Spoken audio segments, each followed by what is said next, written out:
tueurs de dons, parce que c'est de ça qu'il est question. Les tueurs de dons, le premier c'est la paresse. Africato, il faut qu'on sorte de ça.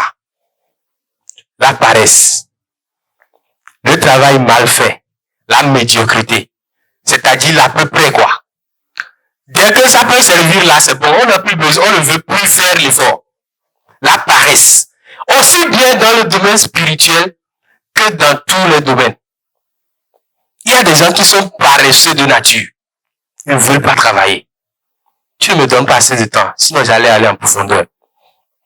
L'orgueil, voilà, que ce soit spirituel ou que ce soit naturel. L'orgueil tue les dons. Est-ce que vous êtes d'accord avec moi? La Bible dit, celui qui s'élève sera rabaissé. Et Dieu résiste à quoi? À l'orgueilleux. Élie pouvait dire, ah, je suis resté moi seul, prophète de Dieu. Tous les autres prophètes se sont convertis, sont devenus prophètes de Baal.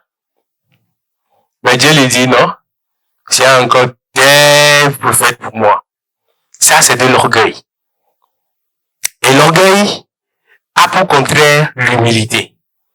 Mais ce que je ne vous dis pas rapport à l'humilité, il y a des gens qui ne comprennent pas l'humilité. Il ne faut pas faire de faux ou bien de fausses humilité.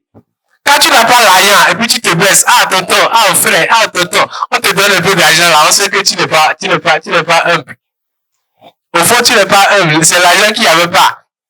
Ma père, oui, je ne peux pas. Tu n'as pas vu, c'est pour cela que tu as fait ce semblant d'humilité là. Je vais définir un peu l'humilité. Donne-moi une minute. L'humilité, en fait, c'est quoi? L'humilité, en fait, c'est accepter et reconnaître ce que Dieu a dit sur toi.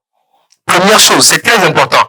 L'humilité, c'est accepter, reconnaître et accepter ce que Dieu dit sur toi. Si Dieu dit que tu es prophète, ne dis pas je suis Shuneka. Ce n'est pas de l'humilité, ça. Dieu dit tu es prophète, tu dis, oh non, je suis Shuneka. Ça, ce n'est pas de l'humilité. Est-ce que vous me comprenez? Et tu n'es pas au-dessus de ce que Dieu a dit que tu es également. Et qu'est-ce que Dieu a dit que tu es? Dieu a dit que tu n'es rien sans lui. Et quand tu reconnais les deux choses-là, tu peux vivre ton humilité sans complexe, ni de supériorité, ni d'infériorité. Est-ce qu'on est d'accord? Voilà. L'environnement tue les dons. Aujourd'hui, il y a certaines églises qui tuent les dons spirituels. Je vais aller très vite maintenant. Il y a certaines églises qui tuent les dons spirituels parce que dans leur église, tu ne peux pas manifester ton don. Quand tu commences par manifester, on dit, là, c'est dit, fille, assez peu, on va me mêler. Et là, on est bon. Mais là, c'est dit, parce que tu n'as pas le droit de le faire. Imaginez dans cette communauté-là, le pasteur est en train de prêcher, et puis l'Esprit de Dieu vient sur toi, et tu dois parler, et tu te lèves. Et tu ne vas pas dire, Dieu m'a dit, je te dis, toi, moi, avant que tu ne finisses toi là, il y a trois grands, foufou là, qui vont te conduire quelque part. Alléluia. Et quand je parle de l'environnement, il y a également les relations. Je sais que quand tu viendras tout à l'heure pour en parler, les relations, ça tue les dons spirituels. La Bible dit, ne vous y trompez pas, les mauvaises compagnies rompent les bonnes mœurs. Donc ça voudrait dire que avec qui tu marches là, ça peut tuer ton don. Ce que tu as reçu en toi, ça peut être tué par ton entourage. L'impatience, voilà. Je veux parler d'une parabole ou bien d'une histoire dans la Bible que nous connaissons tous. L'histoire du figuier que Jésus-Christ a maudit. Qui connaît cette histoire-là? Parce que c'est vraiment un problème. Tout le monde dit pourquoi Jésus peut maudire un arbre? Parce qu'il n'a pas trouvé à manger. Ah, Jésus, toi aussi. Parce que tu n'as pas pu manger, tu as maudit l'arbre. Je vais vous expliquer cette histoire-là aujourd'hui, parce qu'on ne comprend pas. Vous savez, le figuier là est un figuier qui n'était pas patient. Le figuier est un arbre qui est spécial. Le figuier ne porte des feuilles qu'avec la figue dessus. Et la Bible dit que ce n'était pas la saison des figues. Allez lire cette histoire-là. Je ne me rappelle plus bien la référence, mais allez lire. Ce n'était pas la saison des figues, c'est-à-dire Gamon Soubena. Écoutez, tiens le ballon à Tiadio. Voilà, tu as des béotos. Je vais vous expliquer ce que ça veut dire. Tu as découvert ton ton. Le ton n'est pas encore peaufiné. Le temps n'est pas encore prêt à être utilisé. Les gens ne peuvent pas encore en bénéficier. Pourquoi tu fais paraître? Invite-moi dans ton église. Invite-moi, je vais prêcher. Ah, je vais faire ceci. Ah, je vais faire cela. Oh, mon pasteur là, il ne fait pas bien. Je sens ça à moi. Le pasteur là. Et tu ne veux même plus te rabaisser pour écouter, pour qu'on te montre le chemin. Écoutez bien. C'est parce qu'on n'a pas le temps. Les dons spirituels pour fructifier, ça prend du temps. C'est pas parce que tu as puissance. Il y a quelqu'un également qui doit te montrer certaines choses. Il y a des mentors qui doivent te montrer le chemin. Alléluia.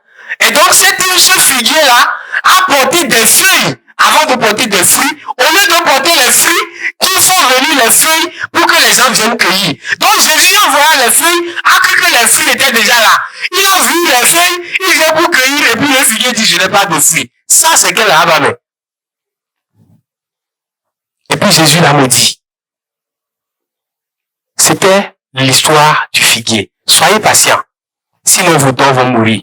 Le don de ce figuier est mort. Quand ils sont revenus le lendemain, ils ont vu que jusqu'à la racine, le figuier avait séché.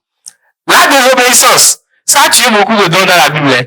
La désobéissance, le péché. Les gens n'ont pas atteint leur destinée. La destinée, certains me disent, oh, si c'est Dieu qui a programmé que c'est ma destinée, ça veut dire que ça va arriver. Qu'est-ce qui va empêcher ma destinée d'arriver? Je t'informe que la destinée peut être enlevée par la désobéissance. Alléluia. La destinée, ta destinée peut être changée, interrompue, anéantie avec la désobéissance. Quelle était la destinée de Moïse? Par exemple. La terre promise. Il est arrivé à la terre promise. Le peuple allait sans lui. Désobéissance. La destinée de Samson. Il doit sauver les Philistins. Il avait la force. Dalila l'a emmené loin. On a coupé ses cheveux. Désobéissance. Je peux vous donner des tas d'exemples comme ça. Le roi Saül. Désobéissance. Leurs destinées ont été interrompues à cause de la désobéissance. Si vous vivez une vie de péché, on te dit que, je vais profiter, hein, comme les jeunes sont là. On te dit que l'impudicité, ce n'est pas bon. Tu penses qu'on est en train de blaguer. On te dit que l'impudicité là, c'est pas bon. Tu penses qu'on est en train de te blaguer. Le don précieux que Dieu a mis en toi, il va l'enlever. Ça va s'éteindre. L'impudicité là, c'est quoi? C'est tout ce qui a rapport avec l'immoralité sexuelle. Quand tu as un rapport sexuel avant le mariage, c'est une immoralité sexuelle. Quand tu couches avec un homme, comme un homme couche avec un homme, c'est immoralité sexuelle. Femme couche avec femme, immoralité sexuelle. Masturbation, immoralité sexuelle. Tout ça là, c'est dans l'impudicité. Faut pas venir me dire que où est-ce qu'on a écrit dans la Bible que quand tu n'es pas marié là, c'est impudicité. C'est le mot ça. Si tu ne le connais pas, je te dis. Et dans la Bible élevée, on a dit matré et ahasi. On a bien mis la différence. Alléluia. Arrête ça et tu seras sauvé. Alléluia. Amen. Il y a le caractère également qui tue les dons. Ton caractère. Tu as un don en toi que ton caractère peut tuer. Tu es trop colérique. Ou bien dikaba pas. C'est ton problème. Au Bina Dikaba, et ça fait que tu ne peux pas maîtriser, garder le don qui est à toi. Tu es trop flegmatique, c'est-à-dire renfermé sur toi. Tu as des difficultés à prendre des pas. Il y a des gens comme ça, hein. C'est-à-dire que pour poser un pas là, il va réfléchir 10 000 fois. Si quelqu'un ne le pousse pas, il n'ira pas. Et ça tue le don. Quel caractère est-ce que tu as? Dieu ne vous mènera jamais là où votre caractère ne peut pas vous garder. Si Dieu te dépose quelque part et que ton caractère ne peut pas te maintenir là-bas, il ne va pas t'amener là-bas. Alléluia. Est-ce qu'on est en train de comprendre? Donc, on m'a dit d'arrêter ici. Je vais m'arrêter ici.